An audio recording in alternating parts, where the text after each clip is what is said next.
welcome back to Let's Make Merle, a character for the indie Kickstarter game Grey Skies Dark Waters. In this video I give tips on tricks on how to model in ZBrush, as well as just document my workflow and try and improve. So in the previous videos we've pretty much modeled out all of Merle, and we've detailed the jacket, the shirt, the hat, and now I'd like to move on to detailing the pants as well as the shoes in the next couple of videos to kind of finish off the ZBrush segment of her creation. After that we will go directly into substance. Actually, we'll go into Blender first and start baking down a lot of the well, high resolution details. It's not something I am really looking forward to, so I might dilly-dally a bit in ZBrush. Baking's just one of those things that I don't think anybody truly enjoys. Anyway, I'm just gonna got a bit of lag, so I'm going to actually go into my jacket here, because this one has 2 million. I'm going to just go down one subdivision level. Let's see, I could still use a couple more frames per second. I think I'm gonna go ahead and hide the high resolution bubbles in that case, since that should give me a lot more performance, because now we have a lot less points visible. Actually, you can't even see it here, I think. It doesn't even show, but it's just the amount of points being displayed is down, and therefore ZBrush does get a little bit of a performance boost. You have to excuse my voice. I think I've been getting a little sick lately, but it's just a minor cold, so no need to get worried.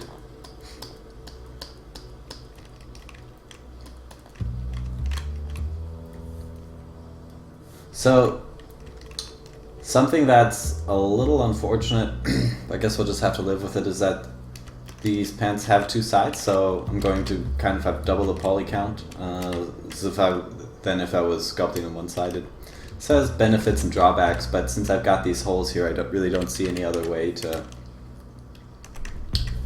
make that work.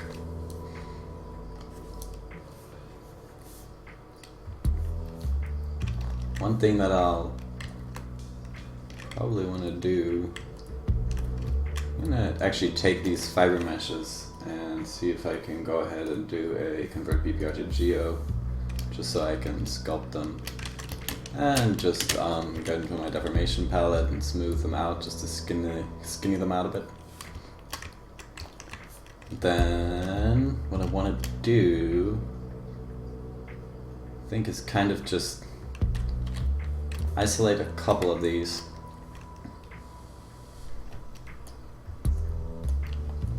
I'm gonna actually fill these with white.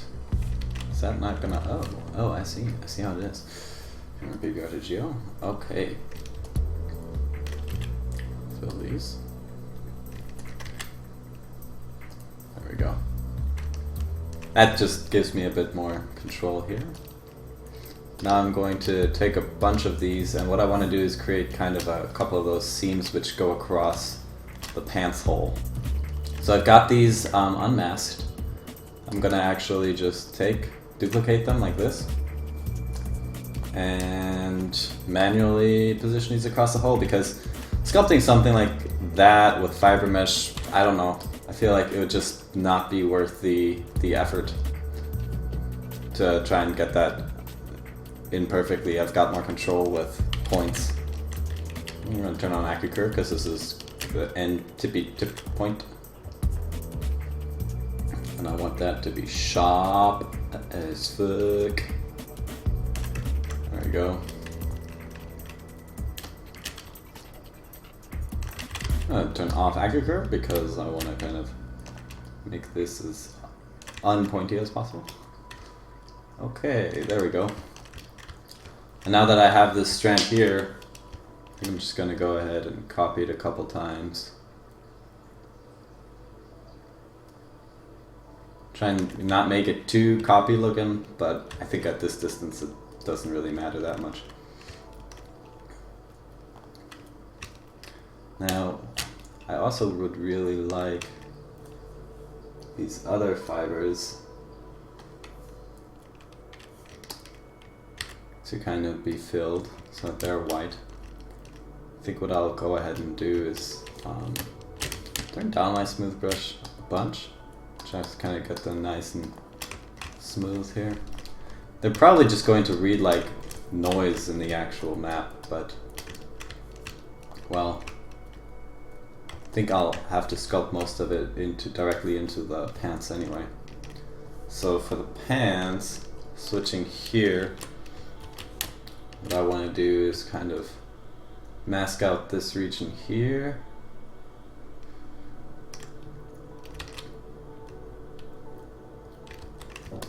This, and then say group masked with a bit of polish maybe. So what happens if I split unmasked points? If it'll let me do that. No, it won't, because I have subdivision levels. How does it look down here? Let's see. Group masked. Okay, so we're at the bottom subdivision level. But I think we just lost some valuable edge loops. So, some valuable polygroups on the edge when we group mask there. Oh no, I wanted to do this. There we go. So now we have a polygroup mask for this little edge seam here. And I think what I'll do is I'll just kind of take this and trying to debate whether to delete higher, whether I'll lose a lot of detail.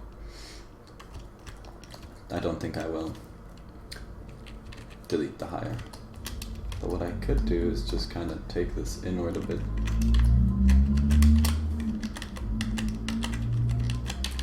Polish by groups.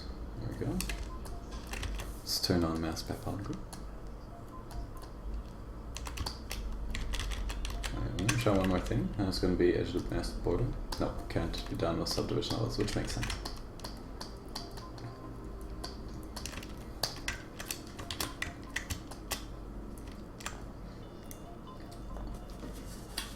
Anyway, that'll just give it a bit of a hole there.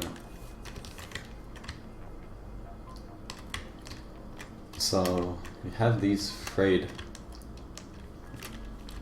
kind of parts right here.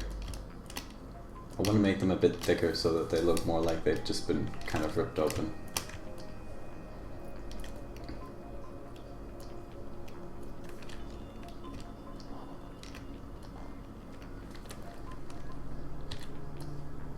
Switch to rotate. Just kind of get that a bit thicker in general. So now I've got a really nice clump here. I'm gonna just go ahead and duplicate this clump. So what I'll do is actually say group masked here. And then I can quickly select that later on by just kind of switch to my transform brush, control tapping that. Then switch to move. Oh, can I or can I not copy this? Move. Odd. There's no subdivision levels. Can I move it regularly? Okay, now it's working. For some reason it didn't want to clone that part. But maybe I just am not getting that gizmo. What is going on?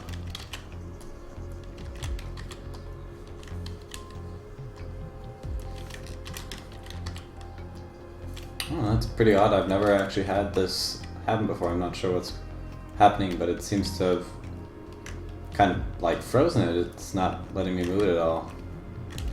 Turn off polyframe? Oh, for some reason it got masked. Well, now it's not masked, so... Oh, maybe it's got my control key hitting it.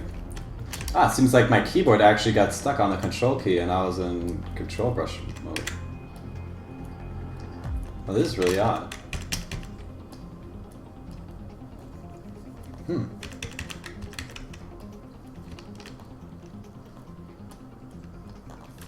Q.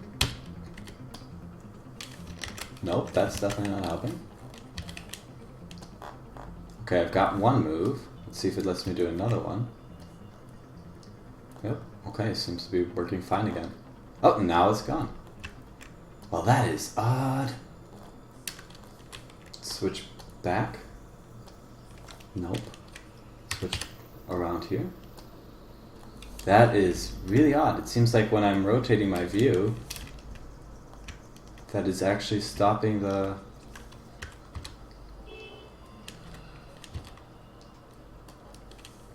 That is scary as fuck.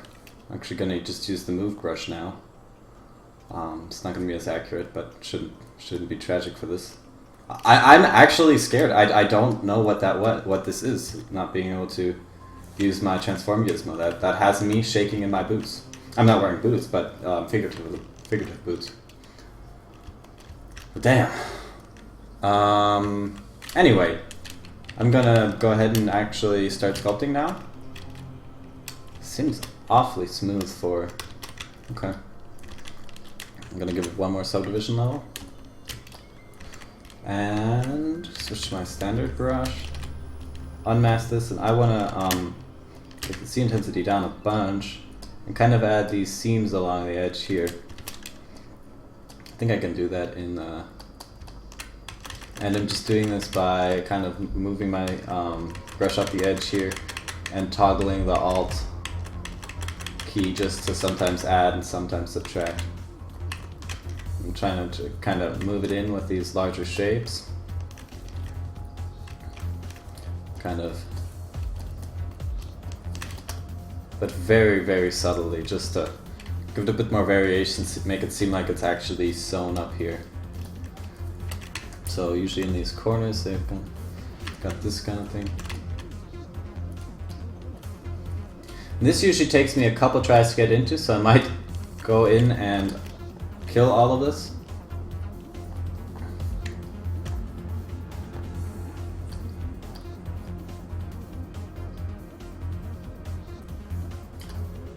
Mode.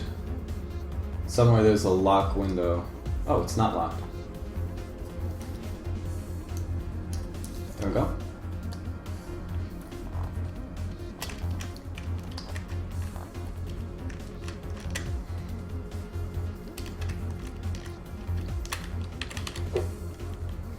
Kind of just trying to get the feel for this fabric, for this denim here.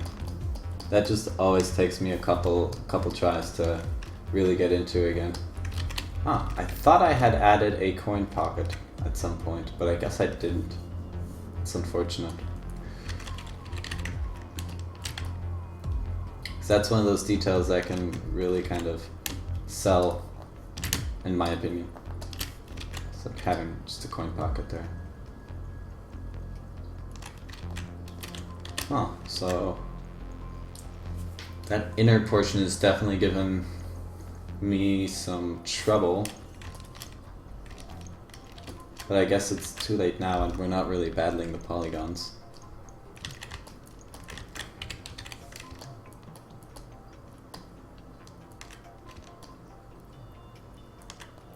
Don't have topological masking on, so really it should be pushing both of them back.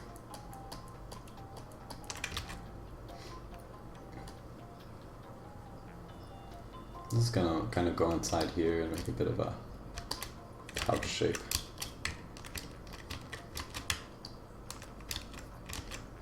Oh, that's her actual bot. Okay, well, guess we can't go so much further in there. What I do want to do is kind of take this shape here. It's got some subdivision levels, but what we really need to do is add a lot of those little, that variation in the seam, this up, down, up, down.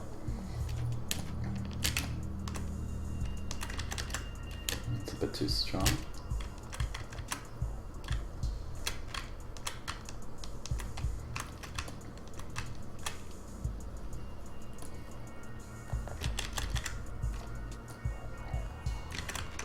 see. Maybe the clay buildup will do something better.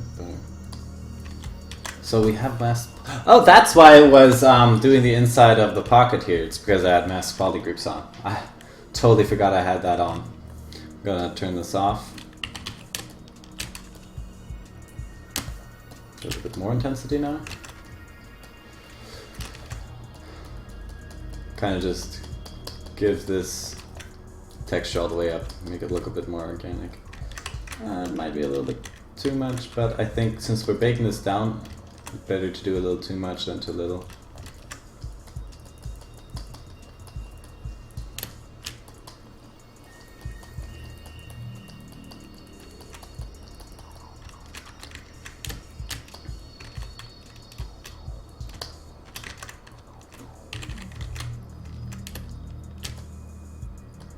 I'm gonna actually kind of cheat here and use the flatten and clay buildup brushes to merge out these inner areas. They are actually still separate objects, but if I merge them close enough, maybe nobody will notice.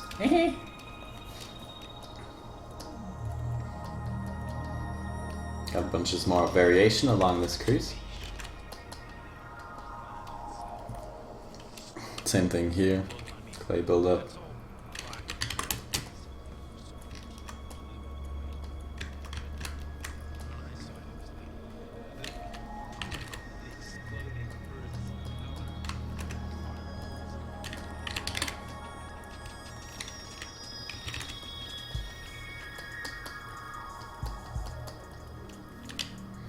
And the problem is right here that I probably should be inflating this actually. Just to give it a bit more of an organic vibe.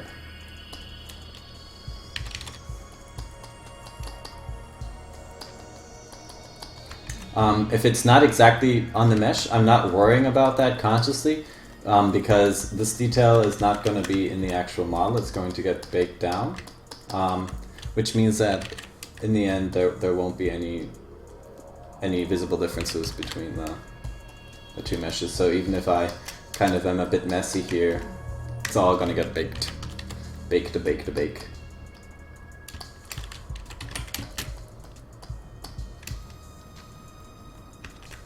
I don't like how some of those went.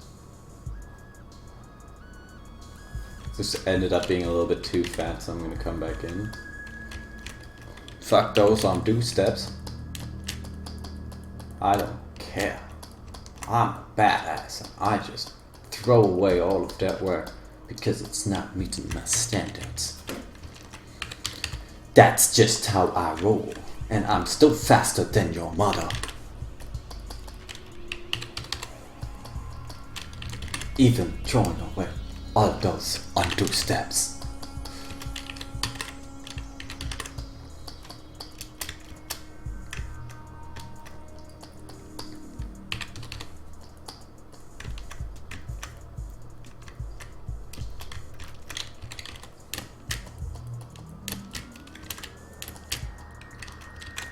Going to take that jacket and make it invisible, just so I can edit these a little bit better.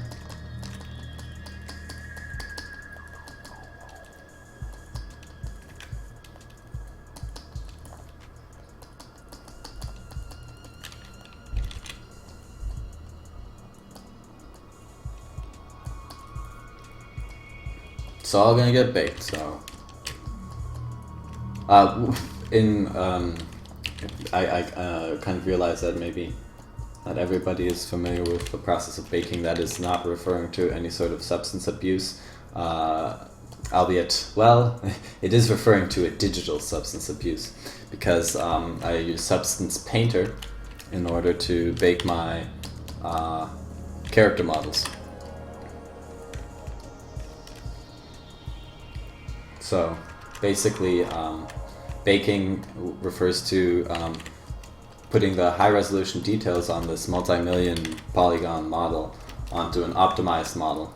So this model here is very far from optimized, maybe more optimized than some ZBrush models just because of the work I've put into the topology, but by far not optimized enough to ever be able to come directly into a game engine. And baking is basically where the is generating images like a height map, where white is higher and black is lower, of a high resolution detail, and then putting that map onto the low resolution optimized model in order to make it look like it has all of those details. These details are usually not directly in a height map. They are usually baked down into something called a normal map, which is like a height map on steroids. Things started out with height maps, but they are pretty computationally expensive, and a normal map actually tells the rendering engine directly when the light hits the model in which direction that light should bounce off. And then from the direction of that, obviously you can deduce from the direction of that model, the light from that model, you can then deduce that information gets sent to the shader, and the shader then figures out which lights are closer to the model and which lights are further away.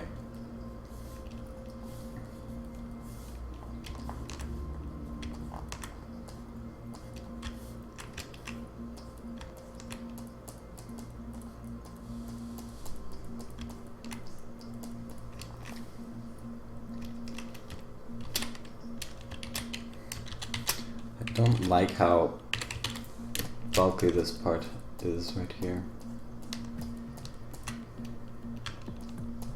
Like, I'm alright with it being a fold, but it looks like there's way too much tension here. I'm gonna take my smooth intensity up just to kind of try and get rid of that a bit and make it look more like there is a little bit of tension here, but not as drastic as what I've been painting there. So I do want to continue this shadow here, which, speaking of shadows, I need to be more conscious about more often changing my light source.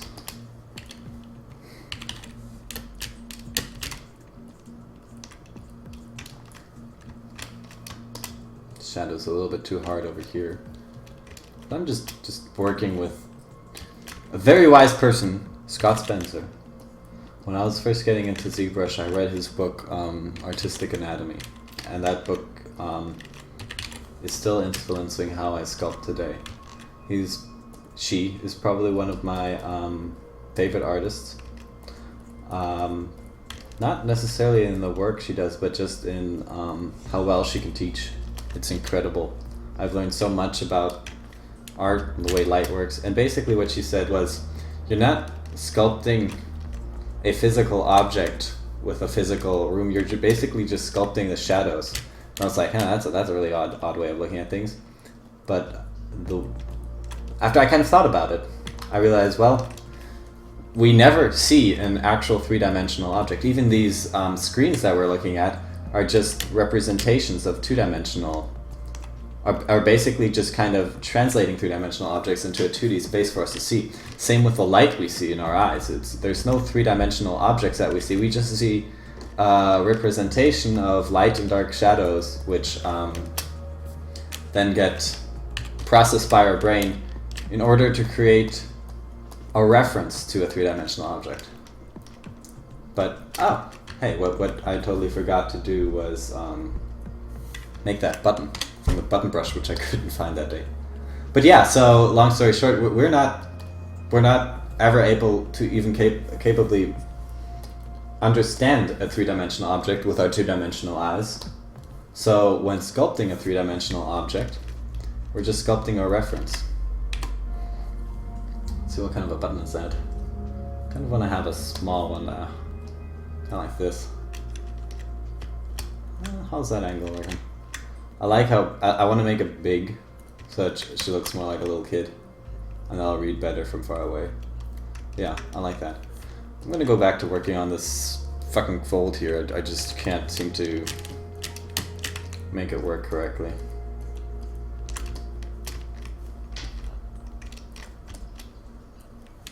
Maybe if I add some creases going straight here, that'll take away a bit of that tension that's happening.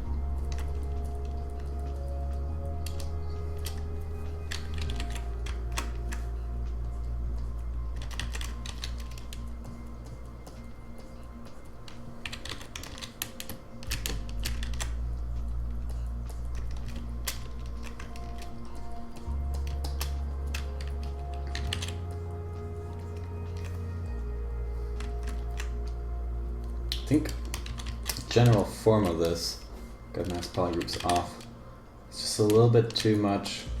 I'm gonna use a form soft for this. Kind of take back this area here to give her figure a little bit more emphasis. Take this out and make this right here kind of flatten out this awkward fold here just to give it a little bit more of a feminine look, like she's actually got a feminine figure and there's not some huge schlong hiding under there, which would be utterly disturbing. I would be very scared. I'm gonna use my move topological to kind of take that out.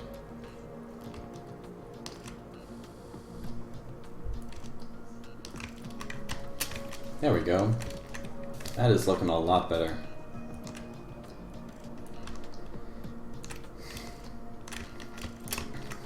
That button does so much for this pants. Let's move back to the pants and see if I can start kind of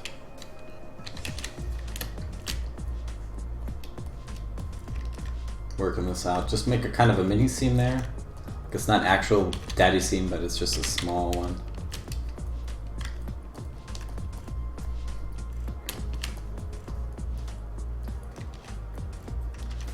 A little bit too much.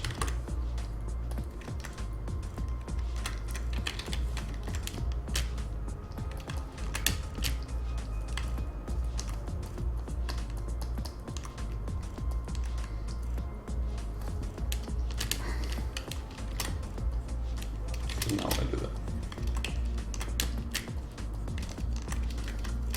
Just trying to kind of talk with the fabric a little bit here, so talk with the denim. It's my talk show, so talk with the denim. Hello, denim. How do you think you would fold around here? Well, David, I think I would kind of have a bit of tension here around where the belt loop is, because even though the belt loop's not directly folding up her pants or anything, that's kind of still interacting with the pants a little bit. Oh, that's a really good point. Do you think that I overstated it? Oh yes, definitely, David. You overstated that way too much, but I see you're taking it back, so I'm going to just pretend that never happened. Alright, I would like to kind of talk with you about this interesting curve you've got going on here. Would you like me to mirror that? Oh, well, you could definitely try. That never hurts, does it?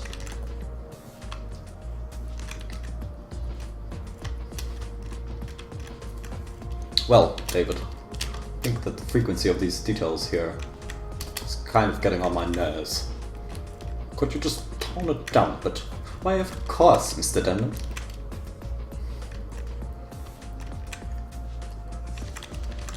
I'm gonna add some more real small kind of tension lines around here where it is fitting onto her. But at the same time, I think that frequency of these details here is just a little too high. I'm going to tone that down. Always be conscious of where you're placing your details. You want to make it read organically. I only eat organic details, says Mr. Denim. So let's go into this belt loop region. For that, I'm going to, I don't even know what's up with this shirt. What did I even do there? What is this? I can delete that. Okay, so what I want to do is make this jacket part invisible. Switch back to the pants. And go transparent mode. Ghost transparency mode, if you want a bit technical. Kind of talking to these details here. Hey, detail. Nah, doesn't work as well as Mr. Denim.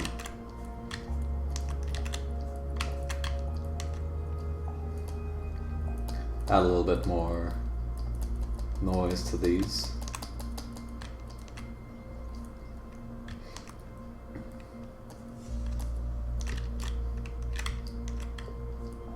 And the way I'm switching between subtools, super handy dandy kind of thing to do is to use the Z, no, just to alt-click them.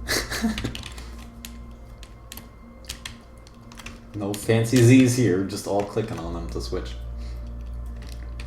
See how that is reading? Yes, I do like that. I think it's kind of got an odd bulge here, so let's see if I can take that back a bit.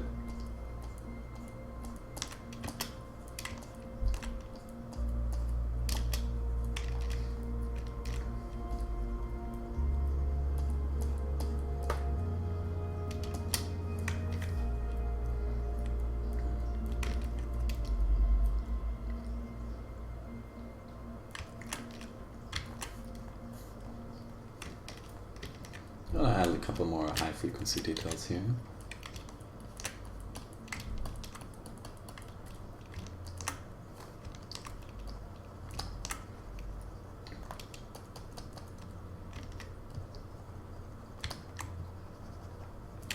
Gonna actually add a really hard fold here, like it's going through a lot of pain in my turmoil. Mr. Denim, is that accurate? Yes. The crotch area is a large area of pain and turmoil, especially for a youngster like this.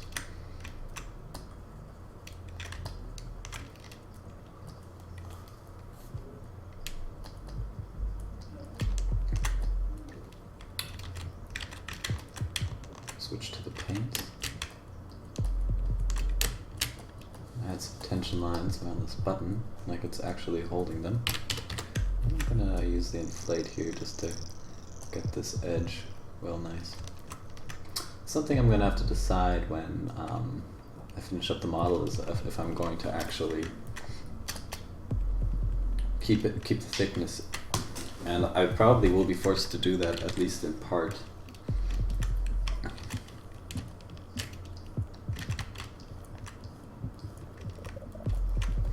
Adding detail is so fun. I just have to kind of repeat that every once in a while. It is probably the funnest part of sculpting in ZBrush, because that's the moment when your model goes from just having the shape of what you want to actually, when you go close to it, speaking that way.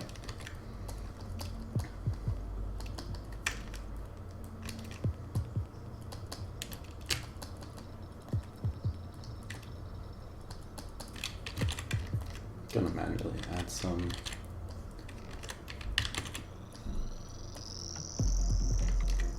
right there, like it's kind of like some sort of an in-between scene where whoever seamstress did this didn't really, like, kind of fucked up or something, and then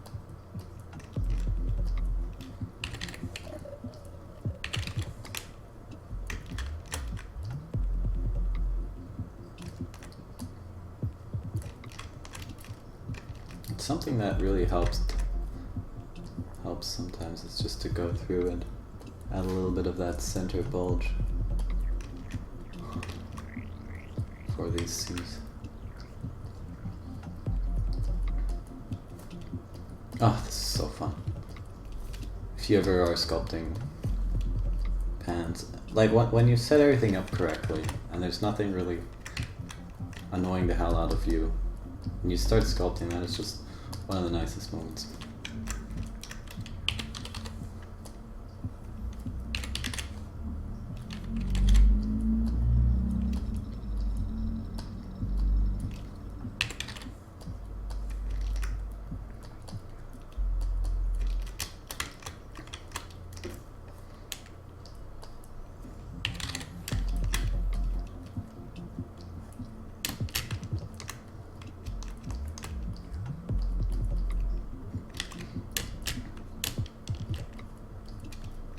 This fold right here is not making any sense. Just doesn't make any sense at all.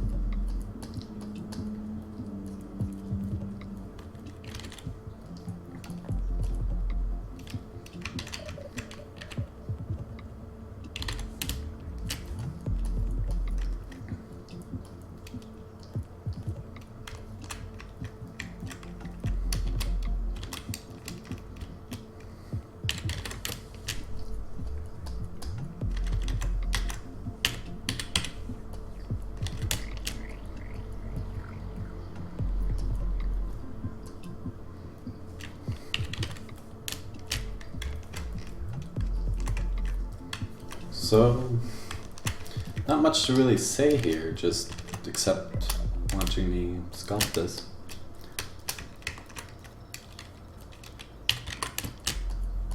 I imagine that if there was a chat here, it would probably give a bit more interaction with people commenting on odd stuff like my backstory, history, maybe talking about how, asking questions about ZBrush, but as things are, I can't really think of anything to talk about right now, just because it's kind of getting in the zone, doing the thing here. A couple of these seams I kind of purposefully forgot, in quotes, to add the edges, and that's just because I kind of wanted to force myself to add some variety to it.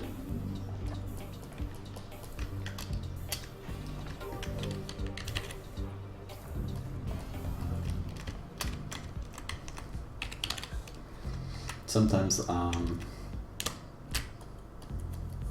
like to kind of manipulate myself.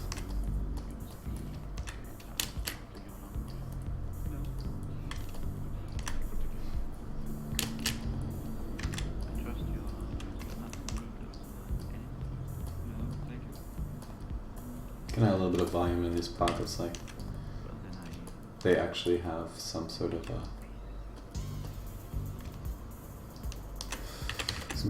weight inside them.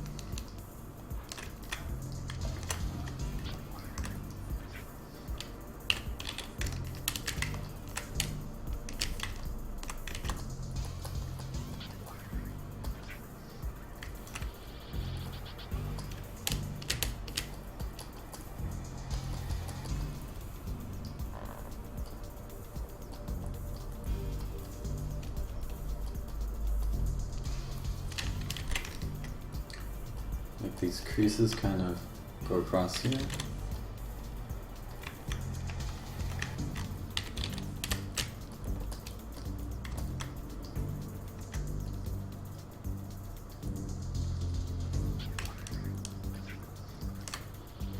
Just a little bit of variation there.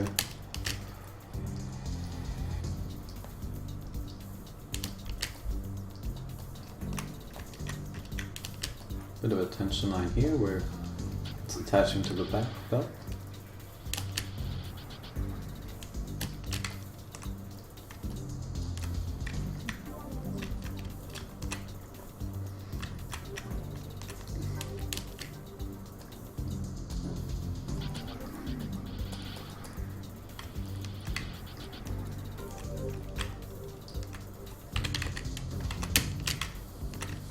There we go. Add a couple lines, a couple weight.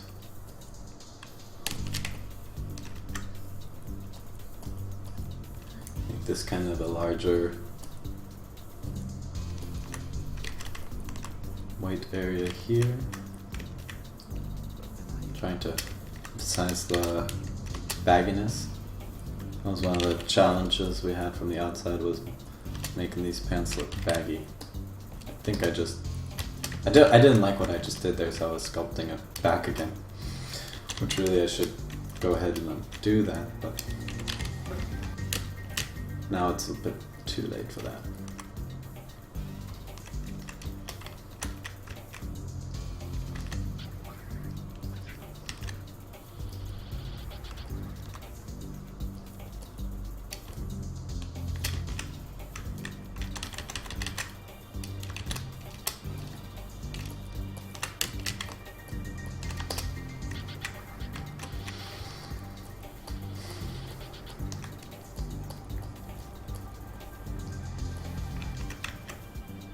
One thing that I keep on having to force myself to do is to really add large folds, which are not just drawn on top of the model, but actually change the surface of the model.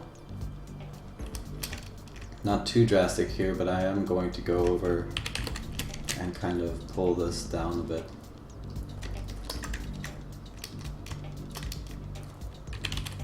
Just to actually add some surface property to that.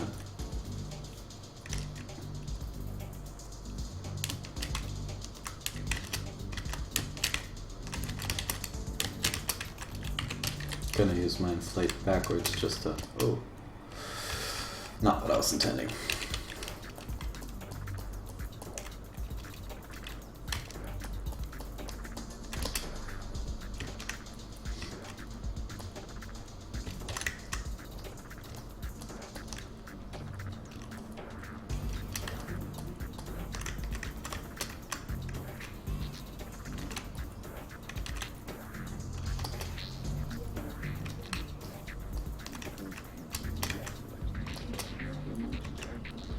I'm not really digging that S curve here.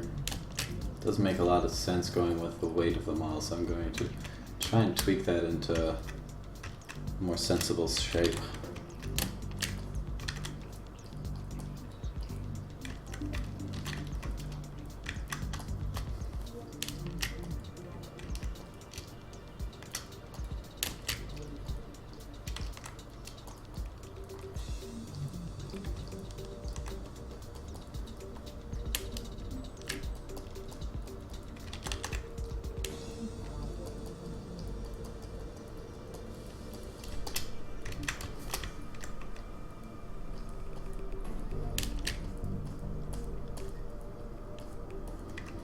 And one thing that is kind of typical of folds which are just drawn on top of a model is that they don't actually have a straight line all the way through. They'll kind of look like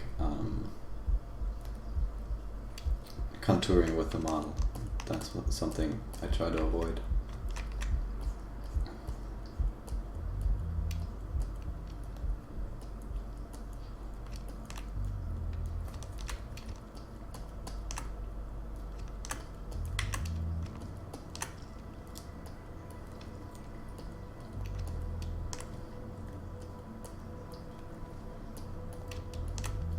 Going back and forth. Kind of a breakthrough for me in modeling cloth, and especially large folds like this, was seeing the work of Naughty Dog in The Last of Us.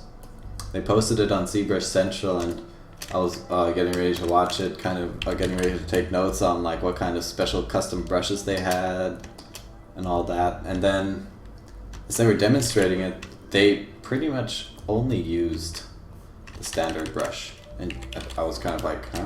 Do these guys even, like, are they even professional? Why are they using the standard brush? And then I realized it's because they are professional. They're not placing the emphasis of their artistic ability in any sort of fancy brushes. They kind of realized, in truth, that the standard brush is just the best brush for sculpting cloth folds. It's a really, really good brush. Combine it with the inflate at times, and you've got just an absolutely great brush for sculpting any sort of folds.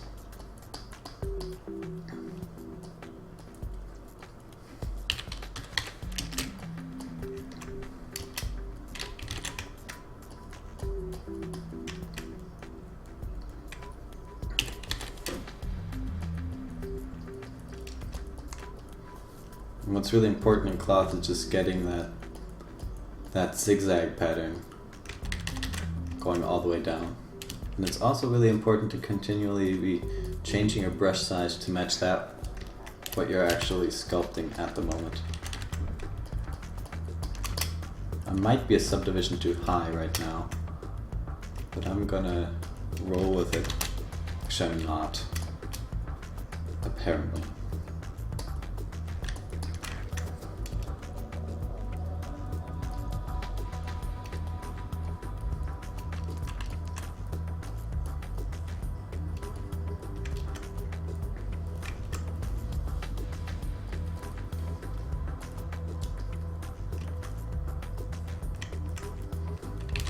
I'm gonna add a more dramatic crease in here too.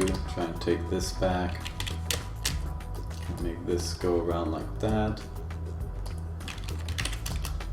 Smooth it out. Take the standard brush. And it's getting a bit of a boxy shape, which I really don't want. I wanted to keep the round shape.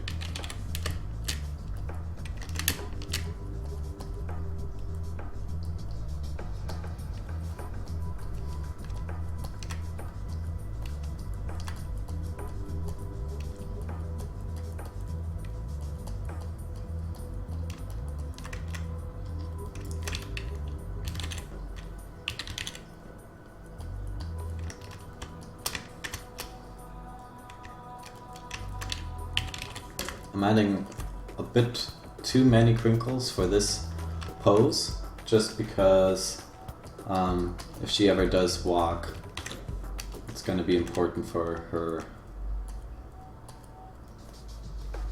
to make it look plausible.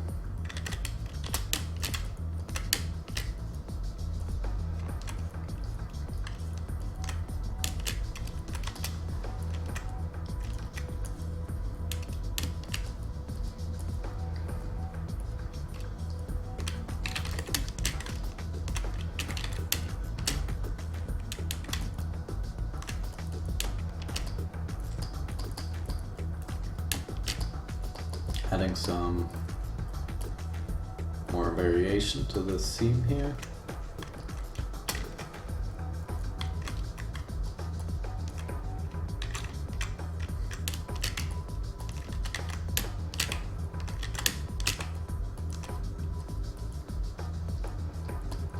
Make this fold here more dramatic, like it's really pulling out of that hole here. Same with this one. Now see, this curve here is something that I really want to avoid. So I'm gonna actually get my move topological and try and straighten this out.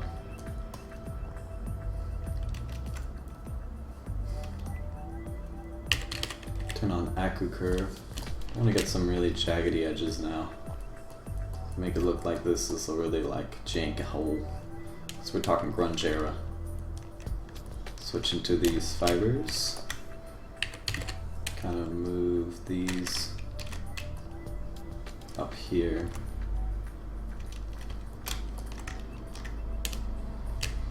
I'm actually gonna take some risque snake hooks.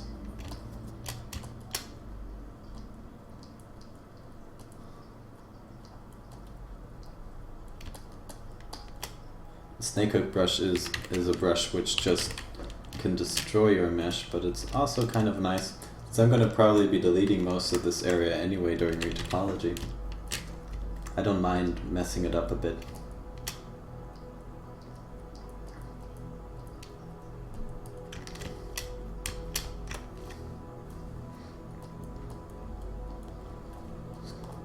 Because it's all going to just...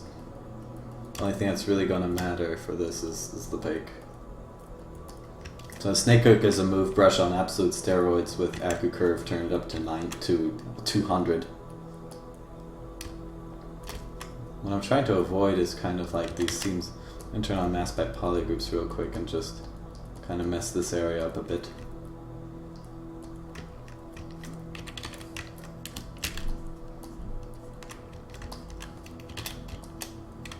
Oh, whoopsie daisy, did not mean to do that. I forgot that I had mass polygroups on, and these holes are just gonna be like the frequency central for the legs.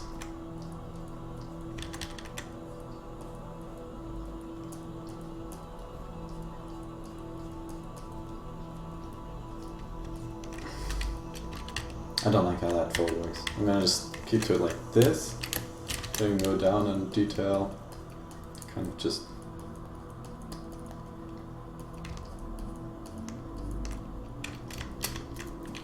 it's a little bit too much here.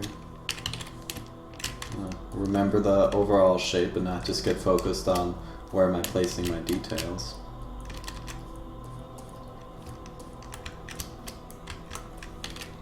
Just a little bit too plumifery right here.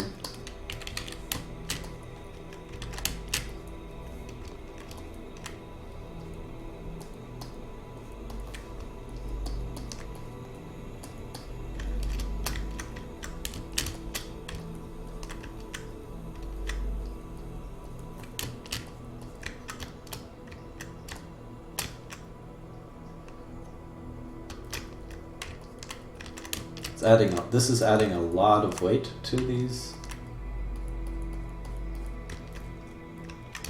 hole, but I think I'm alright with that.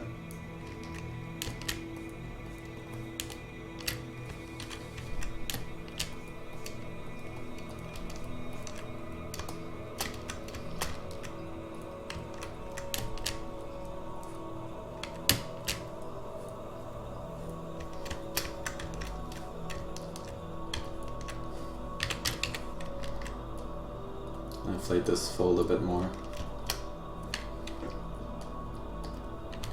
I'm gonna use the standard to take this out some. This pants is just so baggy, man. It's just so baggy.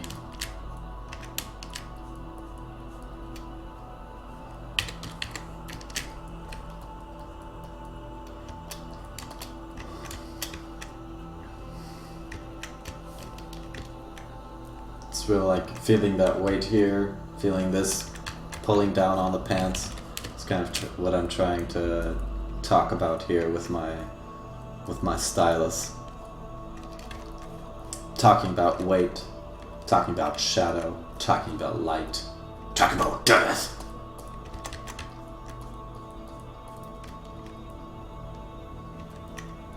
There should be a special category for people with death Tourette's where they just spout out death every once in a while. Because I think I would definitely fall into that.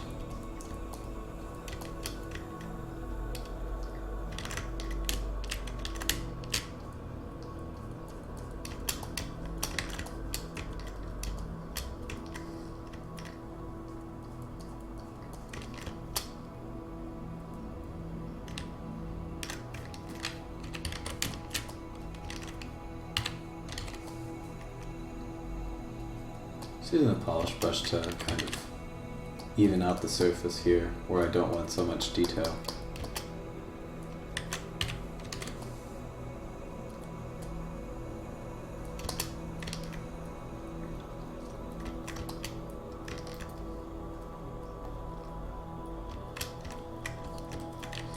I'm gonna add just a little bit more definition here to talk about how this fold is actually a realistic fold and not just a frequency highlight around the knee pit.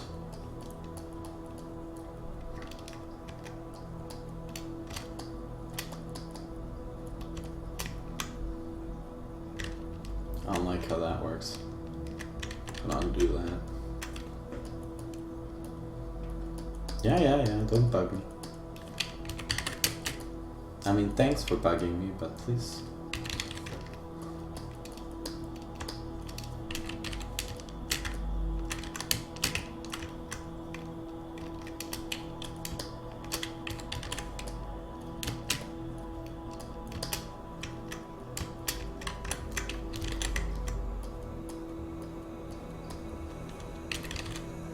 This is making more sense. Because every time cloth folds in one direction, it's going to go and fold right back into the other direction. So you always want to have this back and forth.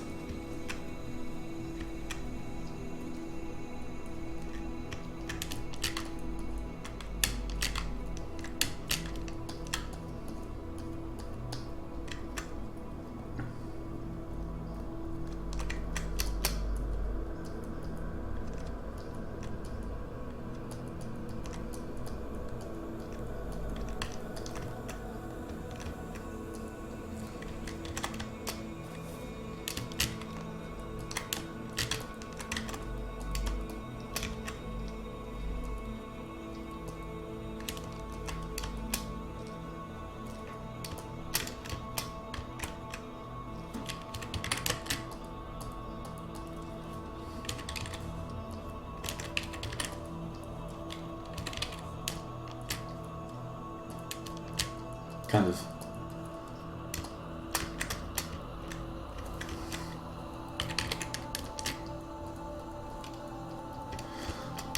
There we go.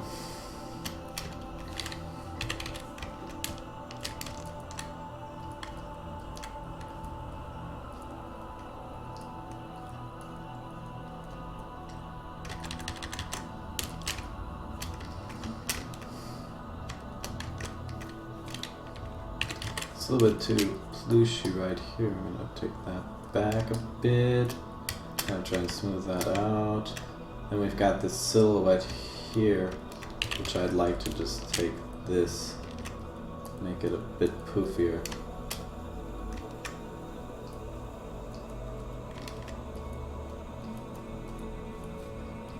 Cloth always kind of expands at the tip of its fold.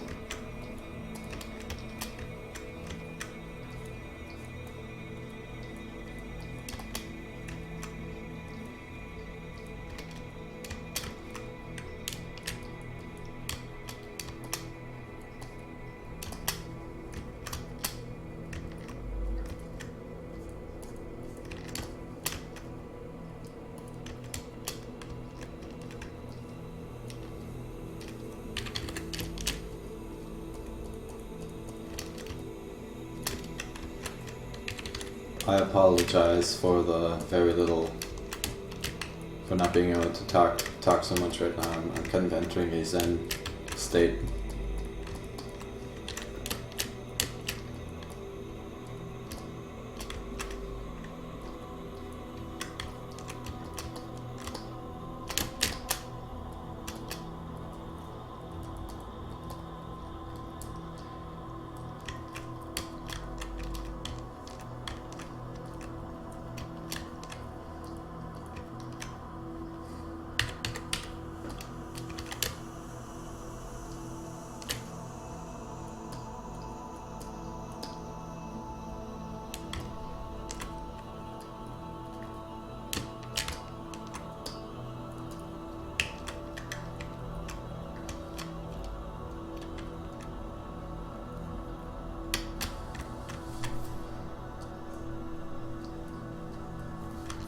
Changing the light kind of makes me notice this little odd bubble here.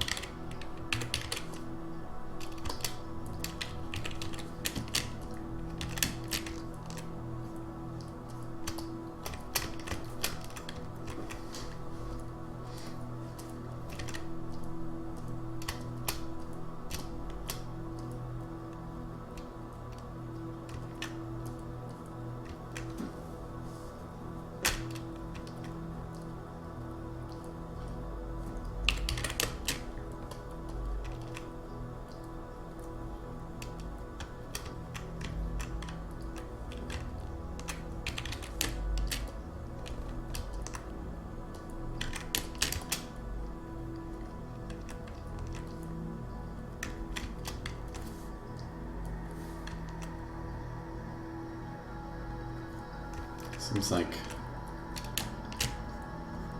if I can get a bit more white right here.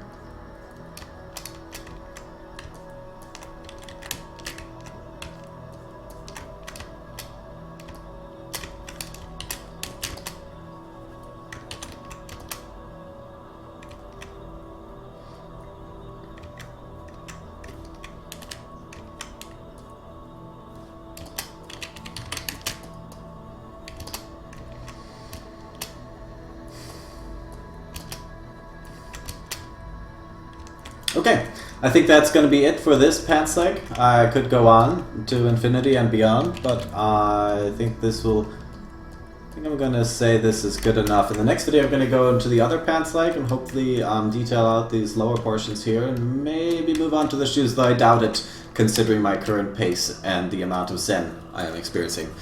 If you enjoyed watching this video, be sure to give it a like, and if you totally disliked it and are not a fan of Zen and or Zen state and the lack of talking that results as such, give it a dislike. Thanks for watching, and I'll see you next time.